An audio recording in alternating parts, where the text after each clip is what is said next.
Assalamualaikum warahmatullahi wabarakatuh.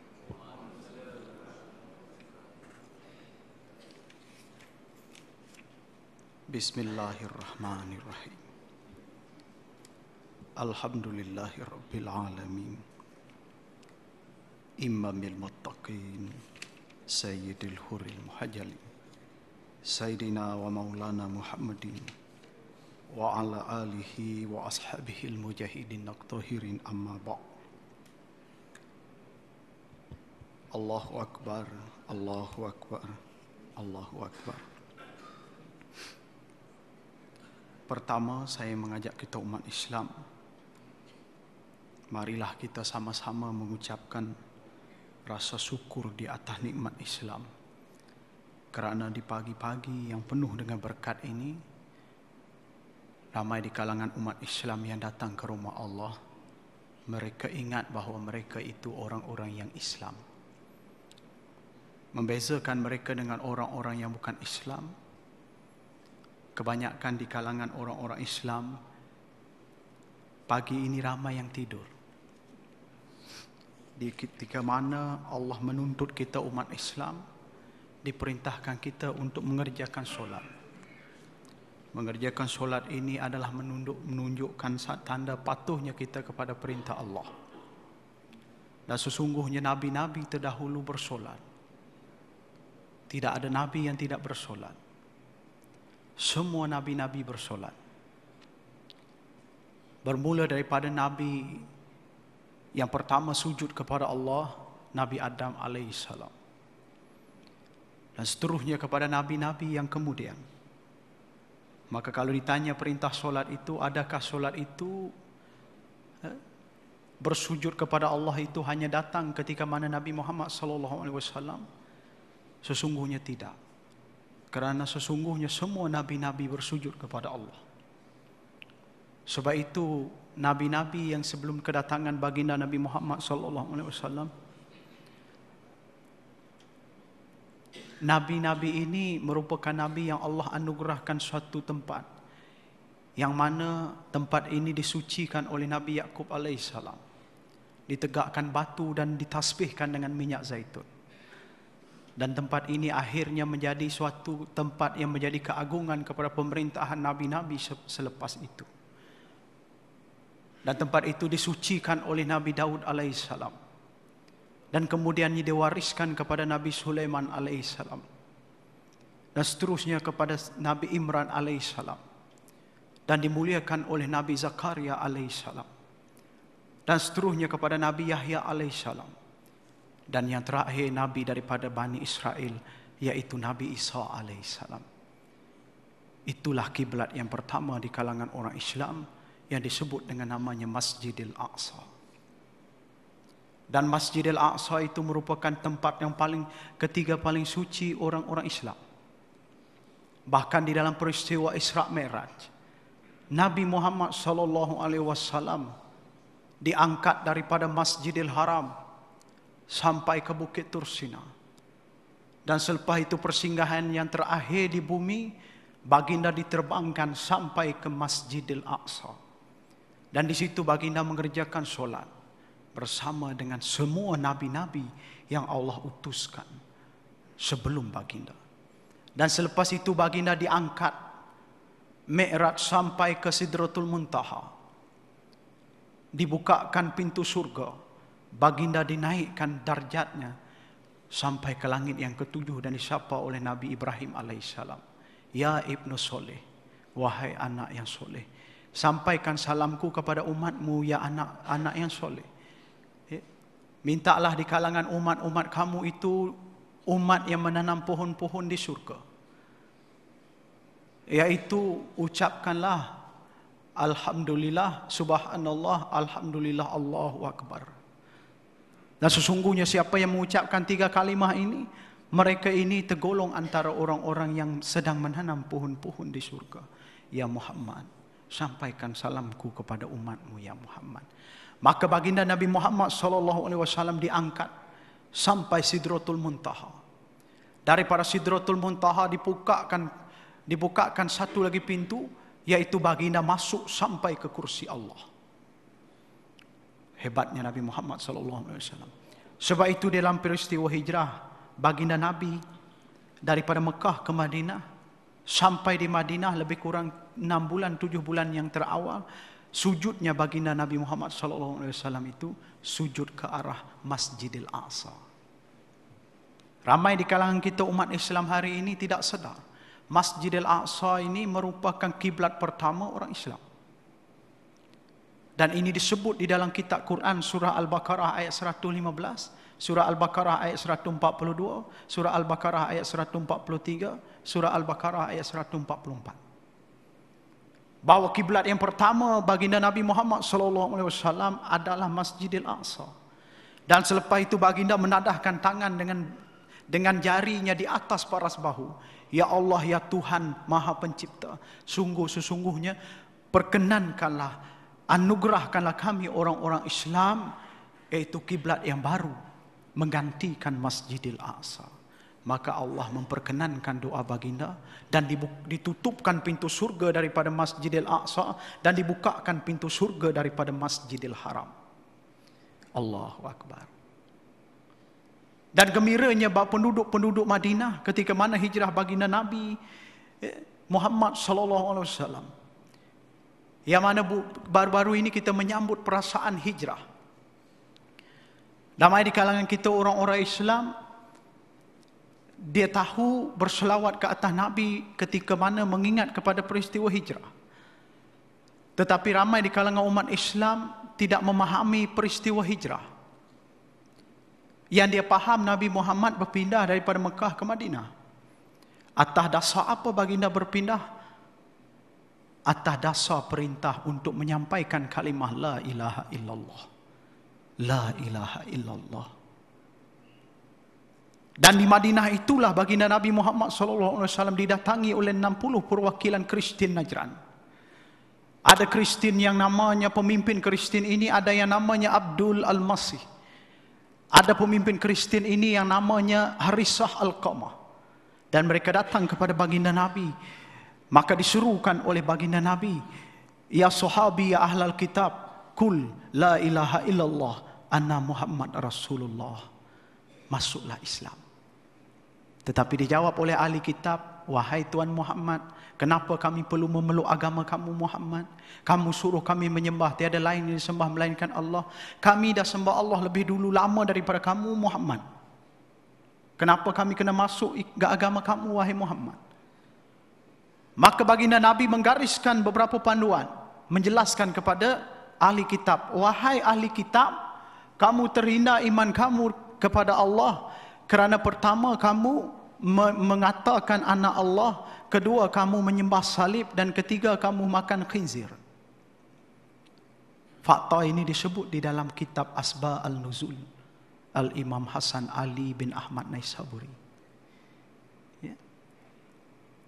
3 perkara menyebabkan ahli kitab ini terhina iman mereka kepada Allah.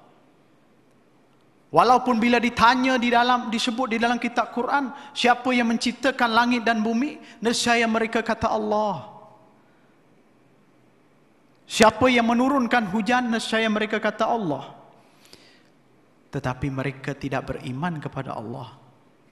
Pertama, kata Nabi, mereka mengatakan anak Allah.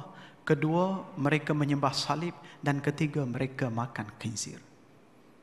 3 perkara ini menyebabkan mereka tidak mengikut perintah Allah.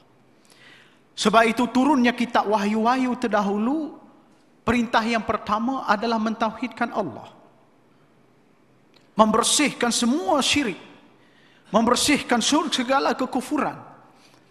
Hatta di dalam kitab Taurat yang diturunkan kepada baginda Nabi Musa alaihissalam, di suatu tempat yang mana Nabi Muhammad juga singgah di situ dalam peristiwa Isra, yaitu suatu tempat yang Allah perintahkan baginda naik ke Bukit Tursina. Bukit Tursina ini disebut di dalam kitab Bible dengan namanya Bukit Sinai. Dan apabila baginda Nabi Musa alaihissalam berada di puncak Bukit Tursina, maka diperintahkan oleh Allah baginda untuk berpuasa 30 hari. Dan atas dasar Allah menguji kaum Nabi Musa alaihissalam, wahai Musa, kamu puasa lagi 10 hari. Tambah 10 hari. Mula 30 hari, baginda Nabi Musa alaihissalam sudah menyatakan kepada kaumnya, wahai kaumku, aku akan turun selepas 30 hari. Tetapi apabila sampai di sana, Allah menguji kaum Nabi Musa alaihissalam. Diperintahkan baginda Nabi Musa alaihissalam untuk puasa tambah lagi 10 hari. Maka akhirnya kaum Nabi Musa alaihissalam ramai yang berpaling menjadi kufur. Sebab apa? Mereka kata Nabi Musa alaihissalam Nabi yang tidak menepati janji, Nabi menipu. Kata turun selepas 30 tapi tak turun-turun. Rupa-rupanya Allah menguji kaum Nabi Musa alaihissalam. Dan baginda Nabi Musa alaihissalam selepas puasanya 40 hari, maka baginda Nabi Musa alaihissalam minta terus kepada Allah, wahai Allah, aku ingin melihat engkau ya Allah. Nabi Musa alaihissalam minta untuk melihat terus kepada Allah, bercakap terus kepada Allah. Selepas, walaupun tidak diizinkan oleh Allah, tetapi selepas 40 hari, hijab baginda Nabi Musa alaihissalam dibukakan oleh Allah. Dan apabila hijab itu dibukakan oleh Allah, Nabi Musa tidak melihat apa-apa, yang ada Nabi Musa pingsan.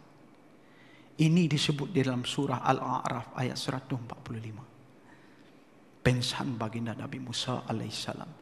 Dan bangunnya baginda Nabi Musa alaihissalam, maka disitulah bangunnya baginda menerima luh-luh. Luh-luh ini kepingan-kepingan batu yang tertulisnya hukum-hukum Allah. Allahu Akbar. Dan hukum-hukum Allah ini, yang pertamanya, wahai Musa, sampaikanlah perintah la ilaha illallah. La ilaha illallah. Bersihkanlah kesyirikan di kalangan kaum kamu itu. Janganlah sembah melainkan Allah. Ini kisah Nabi Musa alaihissalam. Begitu juga Nabi Daud alaihissalam. Nabi yang tidak pernah mengajak umatnya untuk menjadi kufur. Bahkan Nabi Daud alaihissalam merupakan Nabi yang cukup hebat, yang mempunyai pemerintahan bumi. Pemerintahan di permukaan bumi ini antara yang dicatatkan oleh dalam sejarah-sejarah barat, Nabi Daud alaihissalam ini merupakan pemerintah antara yang paling agung. Besar pemerintahan Nabi Daud alaihissalam ini. Cukup besar. Sehingga Nabi Daud alaihissalam ini diberikan kemuliaan, ditinggikan kemuliaan dan dianugerahkan kitab Zabur.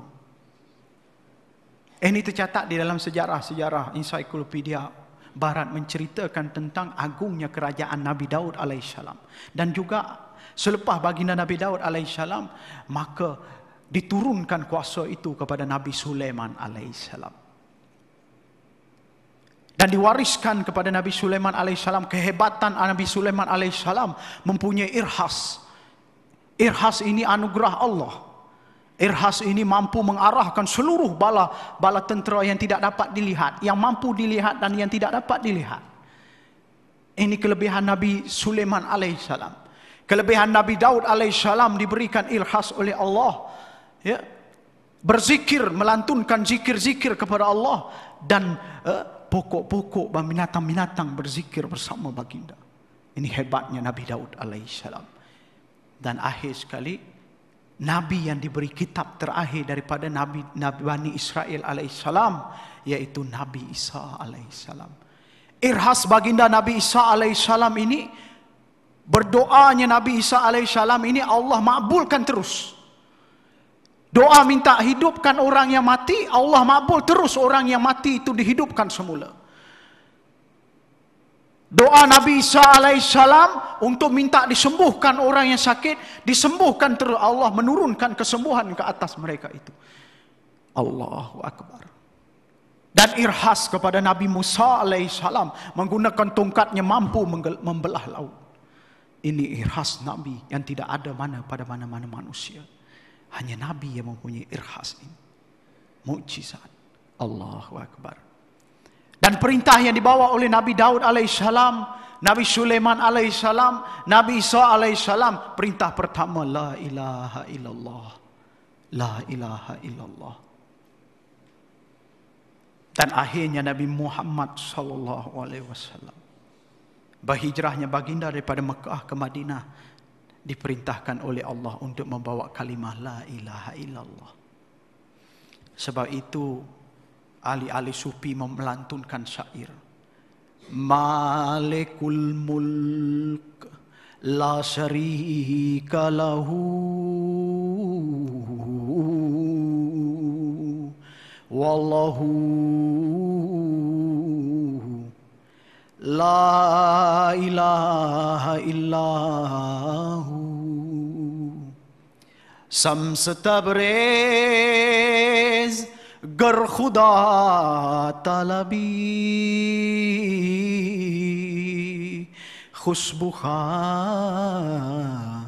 ला इलाहा इल्लाहू तेरे ही नाम से हर इब्तिदा है तेरे ही नाम तक हर इंतहा है तेरी हम्दो सना अल्हम्दुलिल्लाह कि तू मेरे मोहम्मद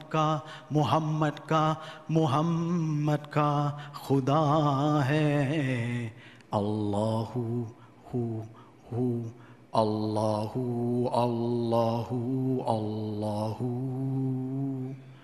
अल्लाहू अल्लाहू Allahu Wahai manusia, sesungguhnya Allah yang menciptakan, Allah yang memulakan, dan Allah yang menghancurkan. Wahai manusia, bersyukur kamu kepada Allah. Allah yang kamu sembah, Allah yang disembah Muhammad.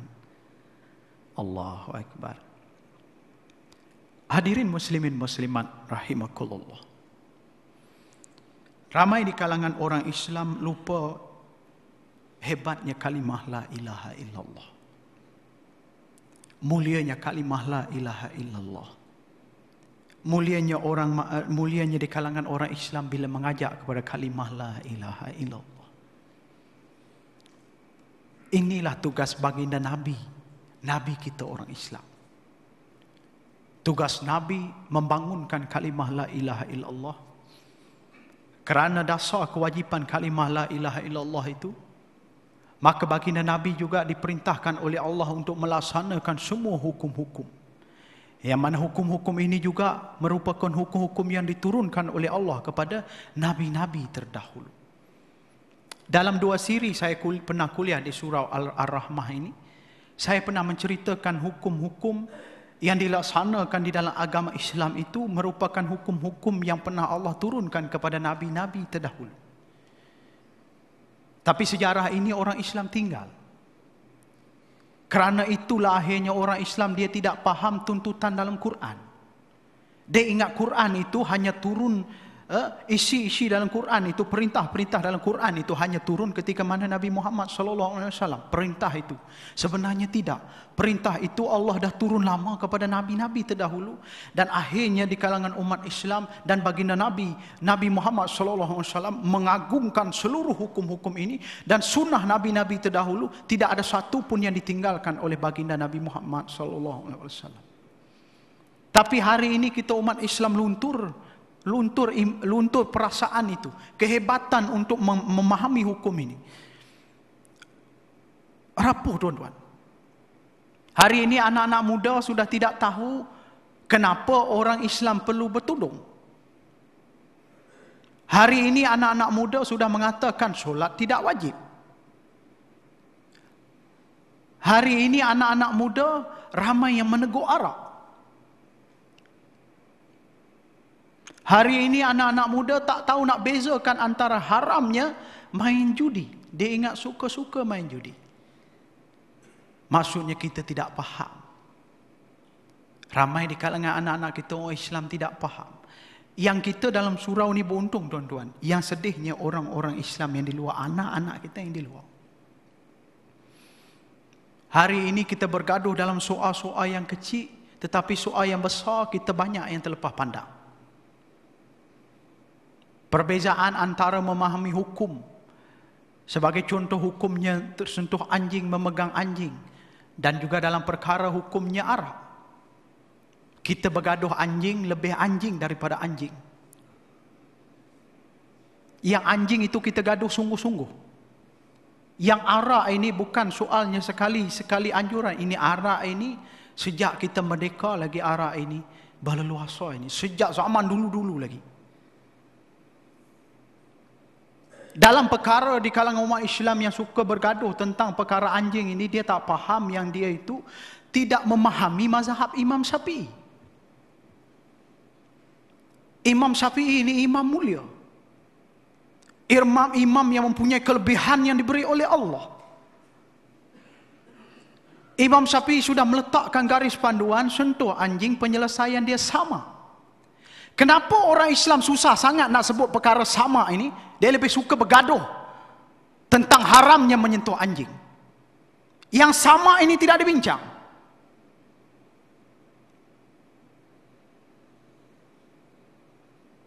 Kita ini pengikut Imam Syafi'i, tahu tak? Penyelesaian dia sama. Tindakan yang tidak beradab dalam penganjuran anjing itu tetap kita tegur. Tetapi penyelesaian dia sama. Ini dakwah yang perlu kita sampaikan. Sebab itu dalam perkara anjing ini, tuan-tuan, saya setuju kalau dikatakan bahawa anjuran itu untuk memberi kesedaran dalam Islam. Tetapi masalah di sini, tidak sepatutnya Majlis Agama Islam memberi orang luar untuk menganjurkan benda itu. Patutnya Majlis Agama Islam lah yang menganjurkan benda itu. Jangan bagi pihak ketiga. Masalah di sini bukan soal memberi penerangan. Soalnya adab itu, garis panduan tidak ada. Nak anjurkan perkara sentuh anjing, nak bagi tahu supaya orang Islam jangan alergik sangat pada anjing, boleh, tak ada masalah, tapi kena ada garis panduan. Tidak boleh suka-suka peluk anjing itu, tidaklah boleh suka-suka nak pergi cium anjing itu. Aku pun tidak cium anjing, tuan-tuan. Banyak lagi orang lain aku boleh pergi cium. Nak cium anjing pula, tak ada kerja itu. Itu kita kena tegur lah, sebab dia tak adab, itu tak ada. Tetapi tegur tu jangan tegur tegur itu lebih. Sebab Imam Syafi'i sudah memberi penyelesaian bahawa anjing ini boleh disamak. Tegur tetap tegur. Kadang-kadang kita orang Islam ni, sebab itu gagahnya kita orang Islam, bila berdakwah di Sabah Sarawak, dia terlalu geli dengan anjing dan babi ni. Dia punya geli itu sehingga dia tak boleh berziarah. Maksudnya dia tak pakai mazhab Imam Syafi'i, dia tak nak sama.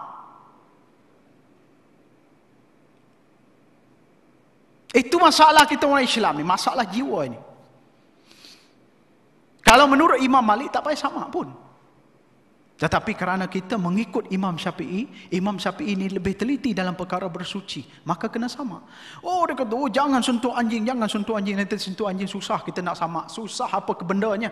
Tanah ini begitu luas yang kita pijak ini. Allah dah anugerahkan tanah yang begitu besar, kenapa kita kata susah nak sama? Air kita banyak, tanah banyak, ambil air, ambil tanah, sama. Apa masalah kita? Apa masalah kita, tuan-tuan? Soal haramnya sentuh anjing ini tidak disentuh di dalam mana-mana hadis ataupun Quran. Cumanya imam-imam di dalam mazhab Syafi'i mengelakkan orang-orang Islam suka-suka menyentuh anjing, maka imam di dalam mazhab Imam Syafi'i kata sentuh anjing haram, untuk mengelakkan orang Islam suka-suka pegang anjing kerana anjing ini najis, untuk membolehkan orang Islam sembahyang. Tetapi dalam Quran dan hadis tidak ada.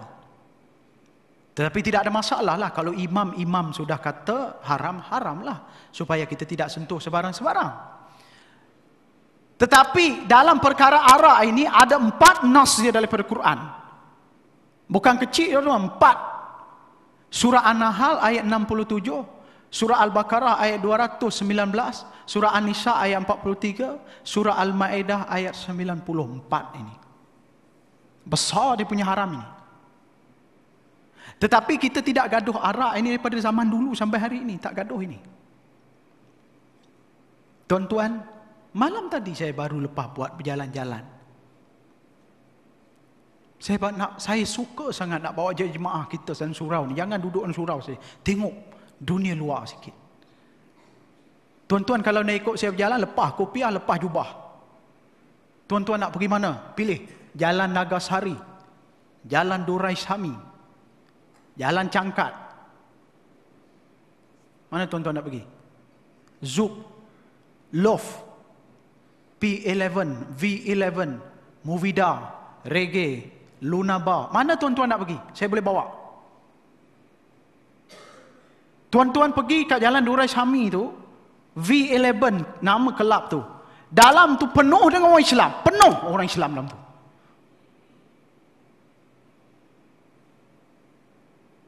Saya tuan-tuan bila saya pergi sana, tuan-tuan tahu tak? Saya pergi sana, saya yang insaf. Bukan dia insaf, aku yang insaf. Aku yang sedih tuan-tuan. Mana-mana tuan-tuan pergi ke LCC tu. Ada sentuh satu kelabing tu nama dia Zouk. Kalau hujung minggu tuan-tuan parking situ, parking saja RM40. Parking saja. Macam mak bapak dia buat parking tu. Oh, sana. Tu. Ambil kunci dia, ambil kunci dia. Oh, tu ada parking lagi, parking. Satu parking RM40. Yang ui, yang sana, yang sini, berlari sana, berlari sini. Yang ambil duit untuk parking tu orang Islam tu. Terkejut aku. Lepas tu kita pergi ke kelab itu. Sampai di kelab itu dia ada penjaga pintu tu. Penjaga pagar, dia ada pagar-pagar ni. Dia buat macam tali. Masuk dia akan cek dulu. Penapis yang pertama, immigration. Penapis yang pertama itu. Pertama dia akan cek IC. Kedua dia cek pakaian. Oh, dia ada garis panduan tu, pakaian tu. Ada garis panduan tu tuan, jangan main. Pakai baju t-shirt round neck tak ada boleh.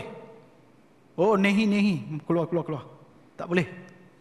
Bawah umur tak ada boleh. Macam tu. Tuan-tuan tahu tak immigration yang pertama ni Islam tahu tak? Lepas daripada immigration ini dia masuk ke dalam. Masuk ke dalam sikit kau jumpa kaunter. Kaunter ni dia buka kitab. Besar dia punya kitab tu. Bukan calang-calang kitab itu. Berapa orang ya dia? Berapa orang nak masuk ni? 4 orang, 5 orang, 6 orang. Kalau 4 orang boleh buka satu botol. Nak apa? Bacardi ada, Black Label ada, Jack Daniel ada. Bacardi, nak apa Bacardi jenis apa? Lemon ke apple ke? Nak wine? Nak champagne? Champagne satu botol tu 400 lebih tu. Botol yang kedua RM1. Pelik aku. Botol pertama 400. Botol kedua RM1. Botol-botol seterusnya RM1. Champagne tu. Bukan campaign, champagne. Buka tu. Yang buka kitab ni orang Islam ini. Ya. Satu botol kalau dia 12 ke atas, satu botol tu 400 lebih. Happy hour 200 lebih. Tengok kalau Chivas 325. Kalau Bacardi 256. Oh, aku apa belaka tu. Dah katam itu. Akhir tuan-tuan, ya. Nak ceritanya masuk lagi ke dalam. Yang tukang DJ itu, tukang juga yang bar itu, yang tuk suang tak salin sana, campur sini. Sedih je tuan-tuan, orang Islam. Kenapa negara Islam Malaysia tidak mengharam dan menguatkuasakan orang Islam tidak boleh dalam premis Arab?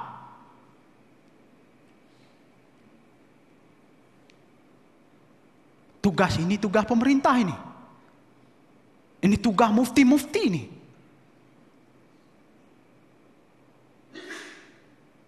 Nampak tak tuan-tuan? Tak ada penguatkuasaan. Sedih tuan-tuan. Yang untungnya, toke-toke untung, yang bukan Islam itu untung. Cuba kita tengok pencetus ubah, imam muda. Berapa hadiah dia dapat? Banding dengan Akademi Fantasia, banding dengan Maharaja Lawak.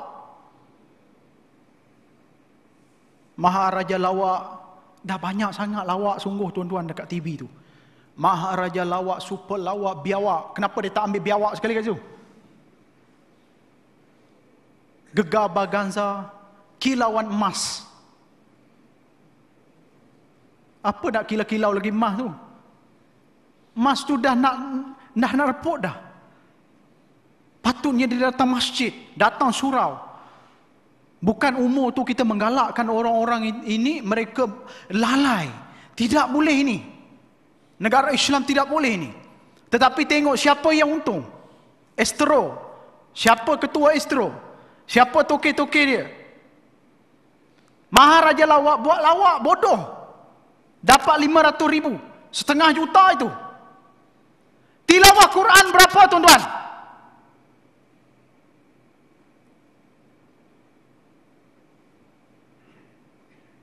Nak bagi 30,000 pun susah itu tilawah Quran itu. Sebab apa? Sebab bukan bisnes.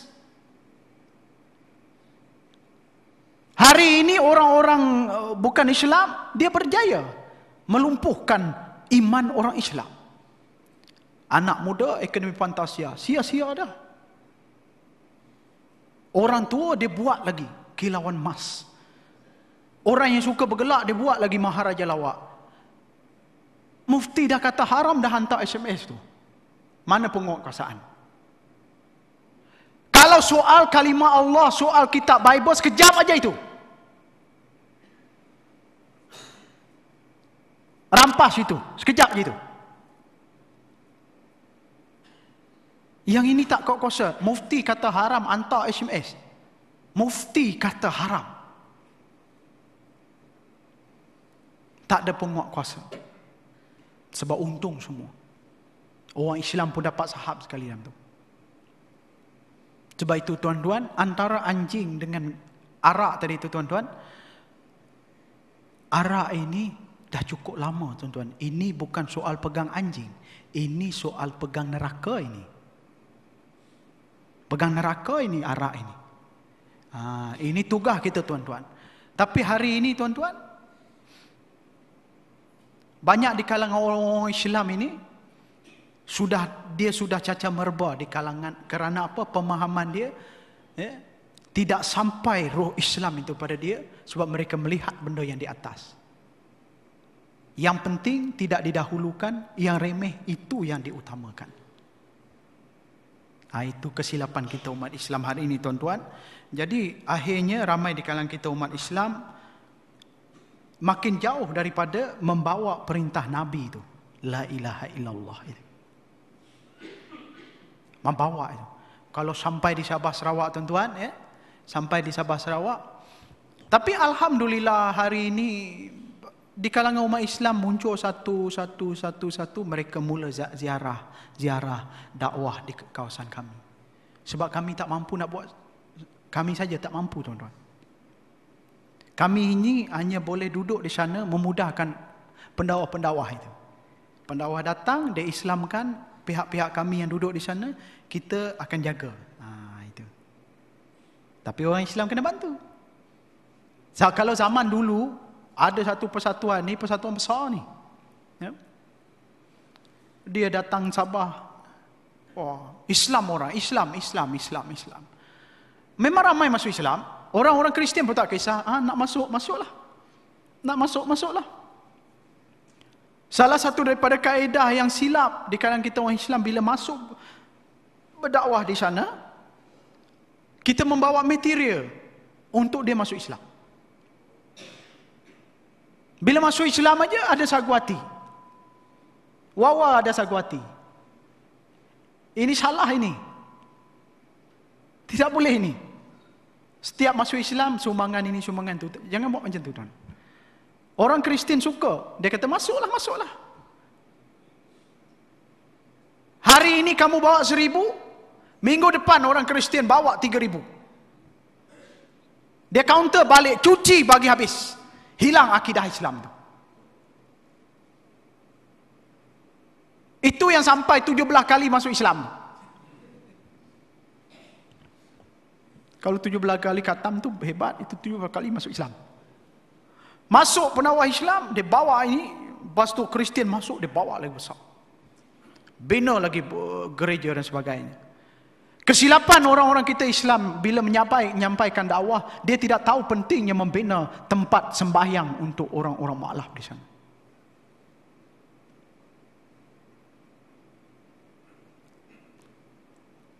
Alhamdulillah, lebih kurang 3 surau, 2 surau di Rumah Panjang, 3 surau di Rumah Panjang saya yang baru ini, surau itu tengah bina.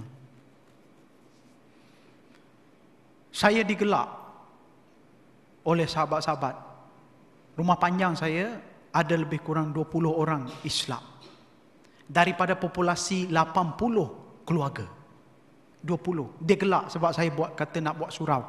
Cari dana buat surau. Dia gelak ke aku.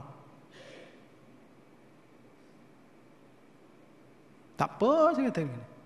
Pengalaman kami, sahabat. Surau pertama kita buat di Ulu Sekaluh. Surau pertama. Tuan rumah dia memeluk Islam. Saya pernah cerita. Nama dia Muhammad Saifullah bin Abdullah. Tuan rumah masuk Islam. Kita usaha buat surau. Tuan-tuan tahu apa jadi? Satu Rumah Panjang akhirnya masuk Islam. Surau yang kedua disebuti kita buat hampir separuh masuk Islam. Baru ini surau yang tengah bina di kampung saya di Ulu Lutong, Rumah Panjang Ulu Lutong. Saya namakan surau itu nama di Surau Barakah. Sebab saya kena gelak. Surau itu 20 orang. Dia gelak kat aku tu. Modal dia lebih kurang 16,000, 18,000.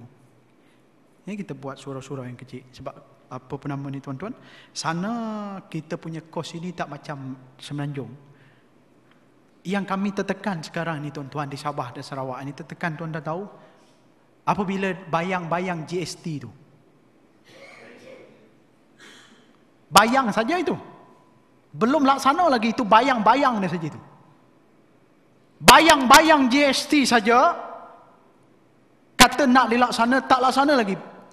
Bayang-bayang dia saja menyebabkan tong gas kami sana tukar tong gas harga dia RM200. Tukar tong gas itu. Tukar tong gas itu. Bukan beli tong gas baru. Tukar tong gas. Beras RM40. Macam beras basah itu. Kepak ayam tu. Kepak ayam. Ni bukan kepak ayam, kepakku. Kepak ayam 1 kilo RM20. Bayang-bayang GST ni. Dia tak kesian kau?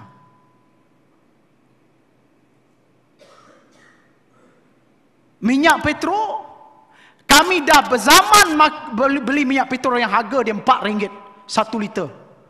Tuan-tuan cuba Selangor ni naik RM4 1 liter.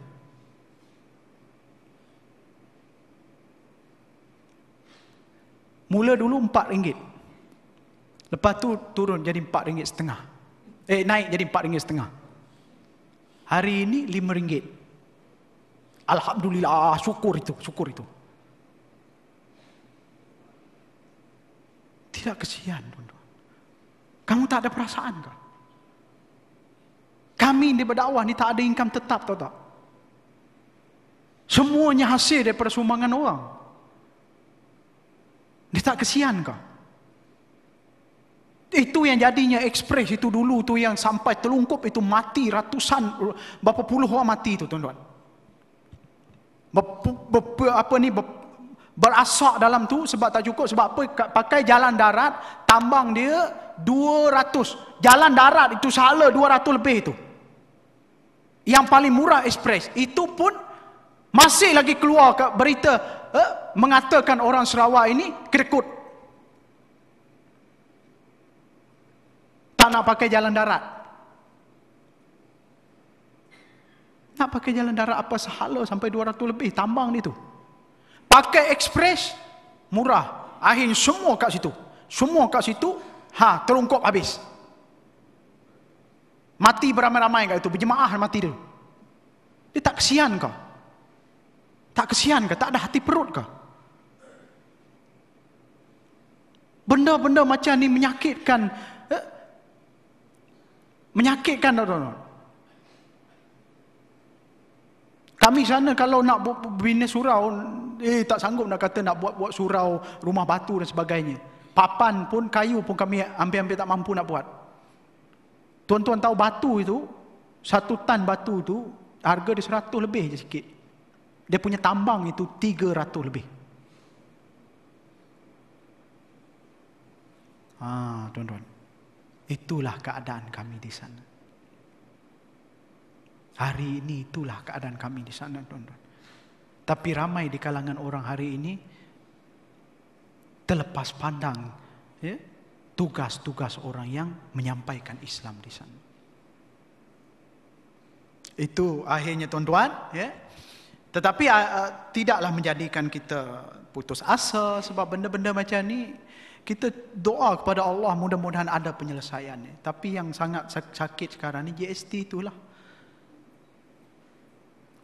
GST ni kita sudahlah kos tinggi. Kalau zaman saya sekolah dulu, tuan-tuan, zaman saya sekolah dulu, 50 sen tu belanja 1 hari, 50 sen. Masa tu jalan sempit, pakai jalan air, tapi barang murah. 50 sen, 20 sen satu bungkus nasi ataupun mi. Lepas tu satu bungkus air, 20 sen, 50 sen. Hari ini jalan highway, barang mahal. Itu jadi, tuan-tuan. Jadi, antara benda yang terlepas pandang di kalangan kita umat Islam hari ini juga, iaitu orang-orang Islam ini akhlak Nabi Muhammad sallallahu alaihi wasallam. Banyak orang lihat akhlak Nabi itu diraih dan diamalkan oleh orang-orang bukan Islam. Tetapi ramai kalangan orang-orang Islam tidak meraihkan akhlak Nabi. Antara dakwah yang tidak sampai di kalangan orang-orang Islam, ukhuwah. Tiap-tiap hari Minggu kalau kita tengok di gereja, tuan-tuan, imam dia, padri dia, sister dia, nan dia akan berada di luar menyambut kedatangan jemaah-jemaah. Dia bawa pegang kitab Bible. Sila, mengajak orang ke rumah Allah. Ukhuwah kuat. Bila dalam gereja itu, bila imam dia khutbah, baca kitab dan sebagainya, dia boleh duduk pukul 8 sampai pukul 4. Lepas itu dia duduk, tak ada lompang-lompang, duduk depan. Kalau boleh depan padri. Hari ini orang Islam dia lari. Tambah-tambah kalau majlis ilmu dia tak suka. Majlis ilmu dia solat sunat. Pahala majlis ilmu itu sebenarnya besar. Pahala majlis ilmu itu besar. Tapi dia tidak hormat majlis ilmu. Mendatang mengajak orang ke rumah Allah pun, muka dia tidak nampak dia mengajak orang ke rumah Allah. Itu orang Islam hari ini banyak mementingkan diri sendiri, tuan-tuan. Banyak sangat penting. Kita datang surau, datang masjid, solat kita dapat, ukhuwah tak dapat. Solat dapat, tapi ukhuwah tidak dapat. Contoh yang paling nyata, lepas solat dia semua ke belakang.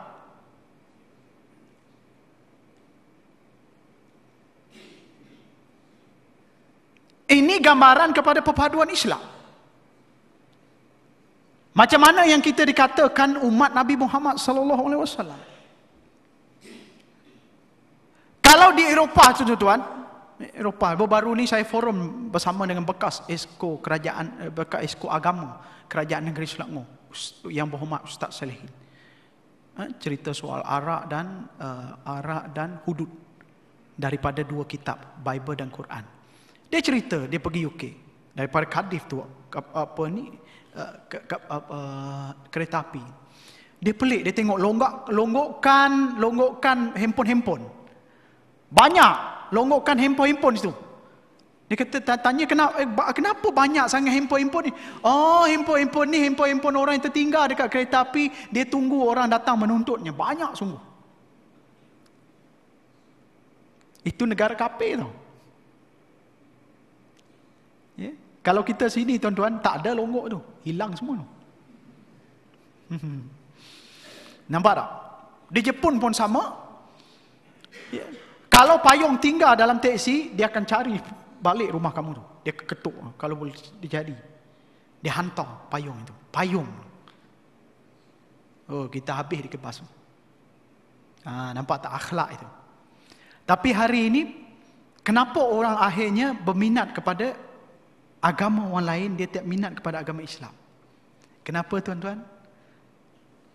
Sebab senyuman Islam itu tidak nampak. Bila kita doa dengan anak-anak tu, rahmat doa, kasih sayang. Banyak di kalangan ibu bapa, dia terlepas pandang benda ni. Dia tak ajak anak-anak dia berdoa. Orang Kristian kalau dia ajak anak dia berdoa, tuan-tuan, ini cara orang Kristian lah, tapi kita tak payah ikut. Dia pegang tangan anak-anak dia, dia suruh anak-anak dia lain pegang tangan anak-anak dia lain, pegang lagi. Dia punya erat kasih sayang. Allah, doa. Hari ini kita orang Islam nak ajak anak-anak berdoa pun susah. Nak doakan untuk anak pun susah. Bila kita datang masjid, datang surau, ya, kita seringkali kita datang untuk diri kita, tapi banyak kita lupa anak-anak kita. Itu antara masalah. Dan yang kemudiannya, antara masalah kalau umat Islam hari ini, akhlaknya suka membuka aib di kalangan orang Islam. FB semua bogel.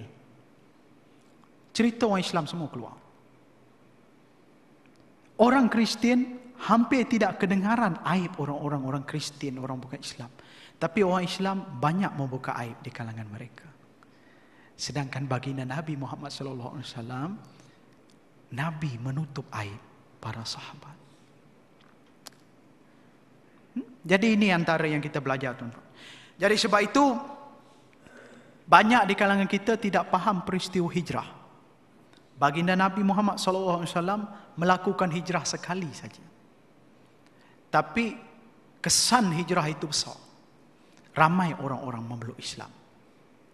Saya mengucap sekali saja. Maka yang sekali itu saya kena jaga. Kalimah syahadah itu. Kalau ada syarat untuk kamu menjadi Islam, ada syarat untuk kamu keluar Islam. Terkeluar agama Islam. Jadi itu tuan-tuan, hijrah Nabi Muhammad SAW membawa kalimah la ilaha illallah. Di kalangan orang-orang yang memeluk agama Islam, mereka mengucap kalimah la ilaha illallah. Ramai orang kata bahawa orang yang memeluk agama Islam ini orang-orang yang terpilih. Orang yang lahir Islam ini merasakan mereka ini tidak ada apa-apa. Saya kata salah. Orang yang memeluk agama Islam ini bukannya dalam istilah terpilih. Orang yang terpilih adalah orang yang lahir Islam. Apabila roh dia ditirupkan ke dalam jasad, masuk dalam janin seorang wanita.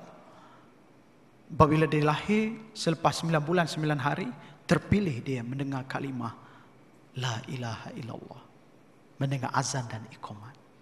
Kamu terpilih menjadi seorang Islam. Orang yang memeluk agama Islam ni asalnya dia daripada kafir tu, dia memeluk agama Islam, dia orang yang diberi peluang oleh Allah.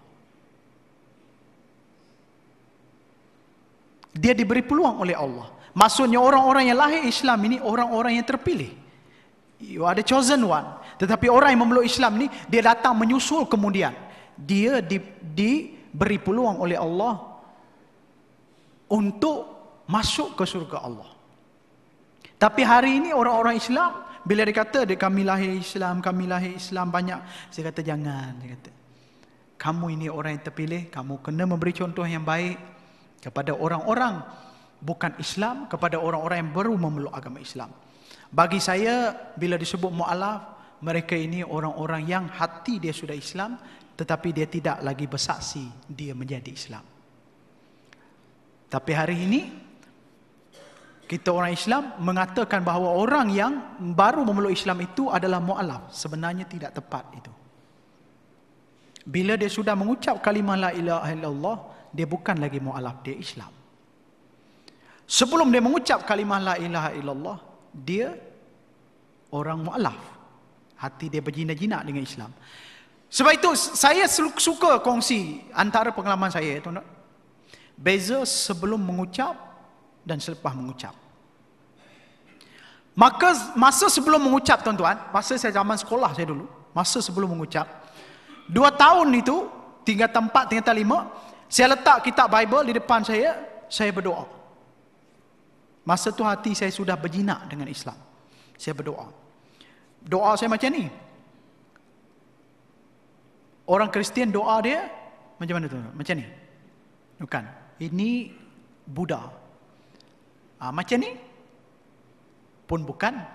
Ini tahun baru Cina, dia minta ampau ni. Aku pun nak minta ampau juga. Orang Kristian doa macam ni. Tapi saya doa depan kitab Bible, saya doa macam ni. Pelik.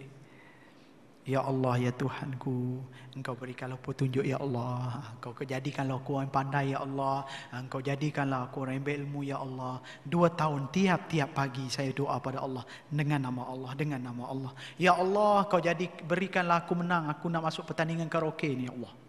Sudah. Masuk pertandingan karaoke pun minta dengan Allah nak menang. Tapi menang sungguh. Menang sungguh. Nyanyi bukan sedap pun.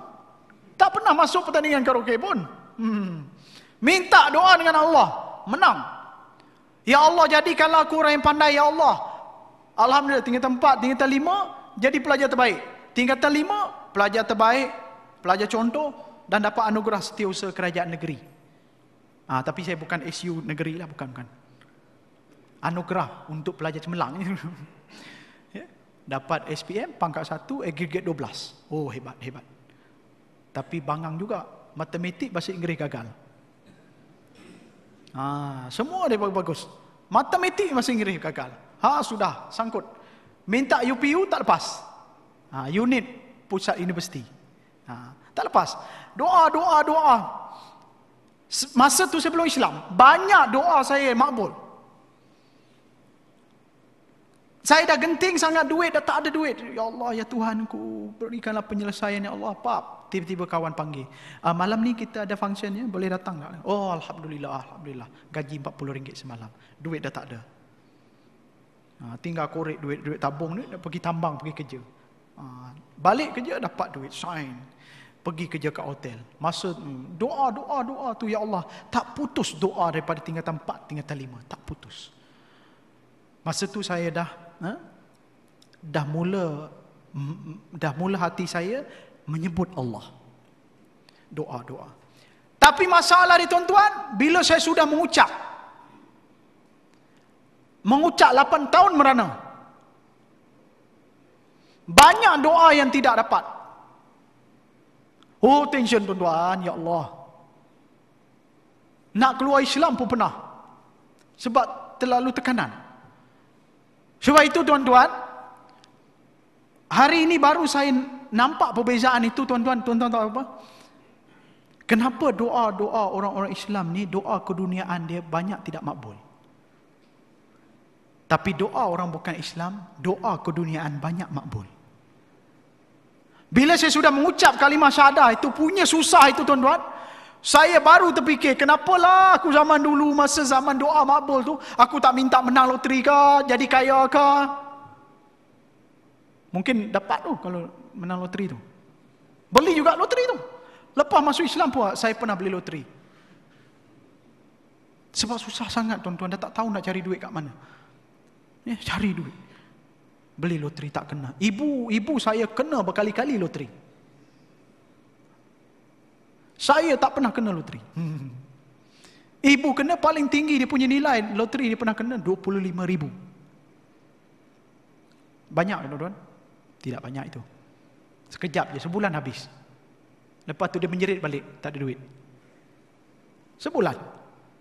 Bila kena loteri 25,000 tu semua jadi saudara. Semua jadi saudara tuan-tuan. Yang tak kenal pun jadi saudara. Tiba-tiba jadi saudara tu. Macam haram jadah saudara macam tu. Ya? Jadinya 8 tahun itu punyalah dia punya doa itu banyak tak mabul. Ya Allah, ya Tuhanku. Lepas 8 tahun, dalam masa 8 tahun tu keluarga saya, dia peringat siapa tu? Robi, kamu jangan bagi malu keluarga, jangan sekali-kali pijak kaki kamu pergi mana-mana rumah keluarga kita, sebab mereka dah bagi tahu tak ada siapa yang akan nak kamu datang ke rumah mereka. 8 tahun tuan-tuan, ya Allah, rindu kat mak, rindu kat bapak. Satu doa yang saya ingat, ya Allah, ya Tuhanku, janganlah kau matikan mana-mana ahli keluargaku, ibu bapaku, sebelum aku sempat jumpa mereka. 8 tahun tuan-tuan. Bila tengok cerita Hindustan, ibu dan anak, oh sedih tuan-tuan.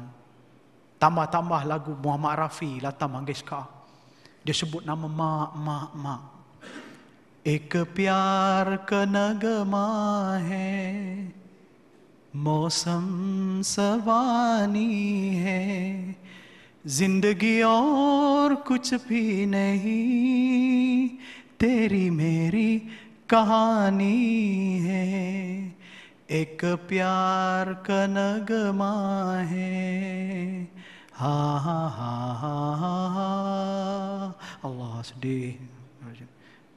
Ibu dia, Asapari, dia pisah dengan anak dia 8 tahun lepas tu baru dia jumpa balik dengan anak dia. Oh, tengok cerita Kabi Kursi Kabigam menangis terus. Ya? Tengok Bijaya Baiduri tu bersama dengan Shahrukh Khan. Bijaya Baiduri ni dia ibu Shahrukh Khan.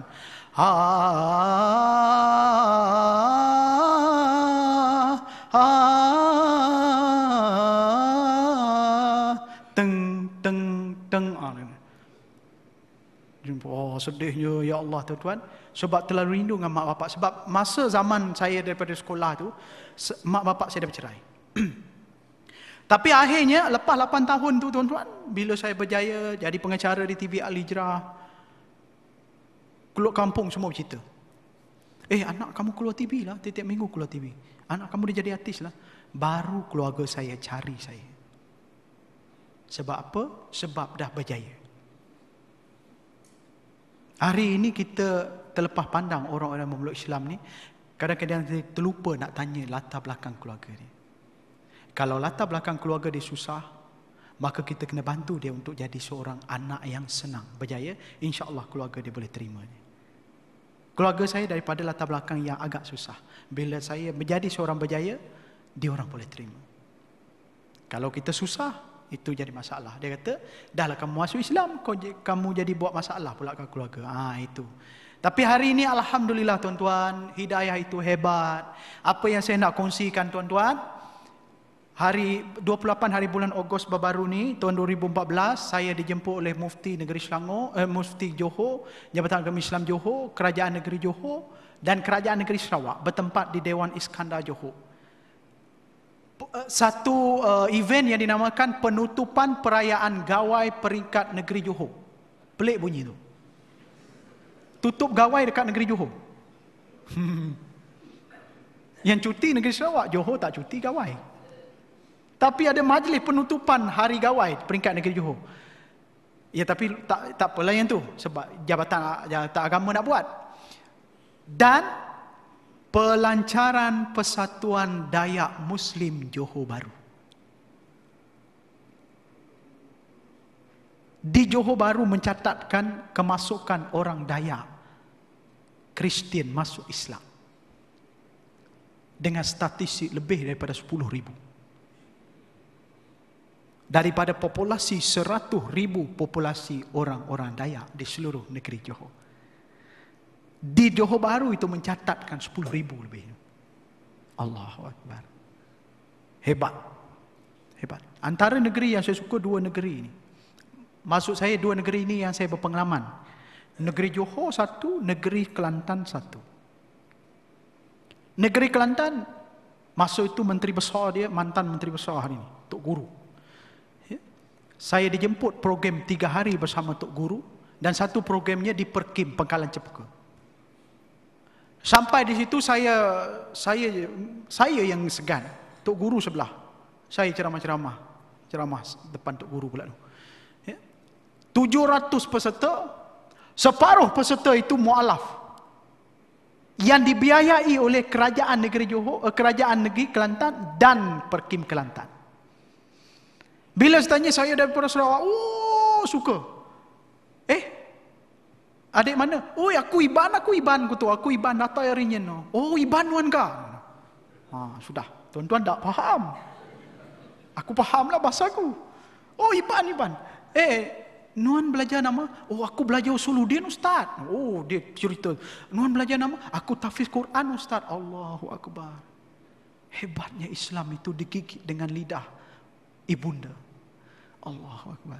Tanya ini, tanya itu. Kerajaan negeri Kelantan antara kerajaan yang prihatin macam kerajaan negeri Johor. Kadang-kadang kita orang Islam ni, untuk Islam ni, ketepikan dulu perpetelagan politik itu. Maksudnya orang Islam itu dia boleh membuat. Jadi insya-Allah tidak lama lagi akan muncul tidak lama lagi kita akan melancarkan pertubuhan kebajikan dakwah Iban Muslim kebangsaan. Kita sudah kumpulkan semua statistik Iban Muslim ini seluruh Malaysia. Dan presiden dia Ustaz Khatazman daripada Jakim. Orang pun tak tahu dia Iban. Ustaz Khatazman ni dia punya bahasa Arab macam pasir dia bercakap. Belajar daripada Timur Tengah. Memang orang hebat. Ustaz Khatazman, orang Iban. Timbalan pengerusi saya. Dan alhamdulillah kita dah kumpulkan statistik orang-orang Iban Muslim seluruh Malaysia. Maksudnya tuan-tuan, alhamdulillah tuan-tuan, perkembangan Islam itu ada. Dakwah Islam itu berjalan. Tinggal tuan-tuan untuk membantu pendakwa-pendakwa Islam. Kalau kita tidak mampu berdakwah, bantulah pendakwa-pendakwa kita. Tidak kisah mana-mana pendakwah tuan-tuan. Ya, jadi alhamdulillah satu akhirnya tuan-tuan, itu saja yang saya ingin kongsikan pada pagi ini. Doakan kejayaan surau kami. Alhamdulillah surau itu lebih kurang perlu lebih dana lebih kurang 12,000 lagi. Jadi doa-doalah moga ada orang yang nak menyumbang. Alhamdulillah baru-baru ini dapat sumbangan lebih-lebih sikit. Jadi itulah antara yang kita usahakan. Saya berniat untuk buat surau itu sebab saya doa mudah-mudahan orang di rumah panjang saya ramai yang masuk Islam. Jadi itu saja penyampaian saya pada pagi ini tuan-tuan. Terima kasih atas perhatian, maaf atas ketelanjuran. Al-maklum sajalah kalau keris melukai tubuh masih ada harapan sembuh. Kalau lidah mengguris hati, maaf saya penawar diri. InsyaAllah kita berjumpa lain masa lain hari. Assalamualaikum warahmatullahi wabarakatuh.